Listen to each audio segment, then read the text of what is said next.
Le voy a cumplir para que vea que soy buena onda, tío Alberto. Yo sé que a usted le escriben sus fans y que le dicen que ahora que va a ir van a venir a la Ciudad de México, que van a tener vacaciones, ya que se acercan, imagínese, que le recomendara 3 palacios de esta Ciudad de México. Si los tiene, aunque usted no los vea, esta Ciudad de México tiene 3 maravillosas construcciones consideradas palacios. Empecemos por el primero, tío Alberto. Allá en el año de 1904, don Porfirio Díaz manda a construir un teatro nacional que sustituiría al que estaba en la calle 5 de Mayo. Ahí en 5 de Mayo no existía ninguna calle, sino que estaba ocupado por una construcción que era el Teatro Nacional. Y bueno, pues lo conciben como tal el arquitecto Adamo Boari. Está hecha de mármol, de diferentes tonos, pero es muy ecléctico. Es Art Deco, Art Nouveau, y ya está por donde lo vea. Pero lo que sí le quiero decir es que, mira, es una majestuosidad que cualquier turista viene y se toma la foto y todo el mundo ve los Pegasos, la plazoleta y los grandes espectáculos que se llevan a cabo en este palacio. Tan es así que es ícono de la Ciudad de México. ¿Conoce otro palacio así? ¿Verdad que no? Pero mire, a la vueltecita hay otro palacio para que vea por qué antiguamente era la ciudad de los palacios. Tío Alberto, bueno, pues el segundo palacio que usted debe de recomendar es este edificio que allá por el año de 1902 había crecido tal la cantidad de correo que se enviaba por toda la República que tuvieron que modernizarse. Ya había tenido el servicio postal 4 sedes y al ubicar la 5ª sede, que es esta, allá a principios del siglo XX, se le llama la 5ª casa postal, ¿sí? Nada de palacio postal, sino la 5ª casa postal. De ahí que después se le llamaría, por la majestuosidad de este edificio, el Palacio Postal. Pero vamos a recorrerlo por otro lado, tío Alberto, para que vea la belleza, también muy ecléctico el estilo arquitectónico. Aquí sí hay de chile, de dulce, de manteca. Lo mismo puede ver gárgolas, qué cosas de Art Deco, qué cosas venecianas, pero que es una belleza en sí. Acompáñenme.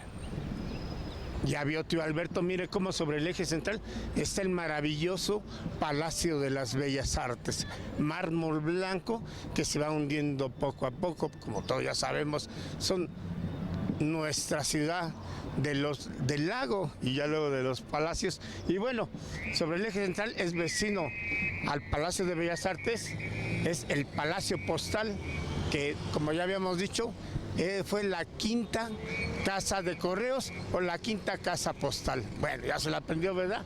Y lo que maravilla es esta esquina chata, que es una casa chata donde tiene un reloj que domina, en el cual usted si entra por atrás va a ver la maquinaria. Y lo maravilloso es que el último piso va a ver cómo evoca aquellos palacios venecianos. Por supuesto, en el interior es Art Deco y sus puertas pues tienen toda la elegancia de la época. Lo inauguró en 1907 don Porfirio Díaz con toda la pompa de que era capaz don Porfis. Ahora sí que este es el segundo palacio que usted puede recorrer en 2 calles. Como dicen por allí, échele un ojito, ay, ay, ay, ojitos pajaritos. Pero qué bonito es conocer los palacios de la Ciudad de México. Oh, Dios, es que yo ya me quería ir, por eso hice la despedida, pero no es cierto, ese es el segundo palacio.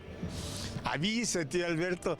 Bueno, total de que a un costado del Palacio de Correos o Palacio Postal se encuentra una maravilla, que en esta plaza que se llama Plaza Manuel Tolzat, lo que conocemos como Ramírez Vázquez transformó sectores del rostro de la Ciudad de México, Mario Pani, o también, por supuesto, Cecilia Obregón, pero uno de la época del siglo XVIII-XIX fue don Manuel Tolsá, que le dio hermoso rostro a esta ciudad.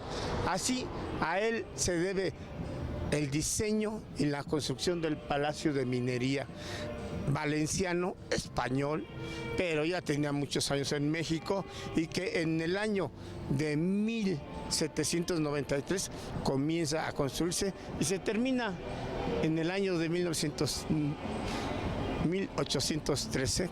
Sí, tío Alberto. Escúcheme bien, tío Alberto. 1813, cuando ya comienzan lo que es la guerra de independencia. Pero el maestrazo don Manuel Tolsá, que le da rostro a una cantidad enorme de construcciones aquí en la Ciudad de México, y que para la época del siglo XIX es quien se puede decir que es el que pincela el rostro de la Ciudad de México, construye esta maravillosa obra maestra del arte neoclásico, es decir, muy geométrico, porque si ve todas sus líneas, hacen ángulos, triángulos, cuadrados. De eso se trata el neoclasicismo, es decir, recuperar la ortodoxia artística. Así el palacio pues comienza a ser la Escuela Nacional de Minería, de Ingenieros, y actualmente es el museo. A un lado está el Museo de Manuel Tolsá, y por otra parte, ¿sabe qué? Me encanta, tío Alberto, porque cada año se celebra en este lugar la Feria Internacional del Libro de la Universidad Autónoma de México, que es una maravilla ver en sus enormes salones a grandes escritores, a grandes ponentes, y el público que va y viene con la obra de Rulfo de Paz, o simplemente por el placer de conocer. Le digo, tío Alberto, ahora sí va la de veras. ¡Ay, ay, ay! Ojitos pajaritos, pero qué bonito es conocer palacios. Tres nada más de esta Ciudad de México.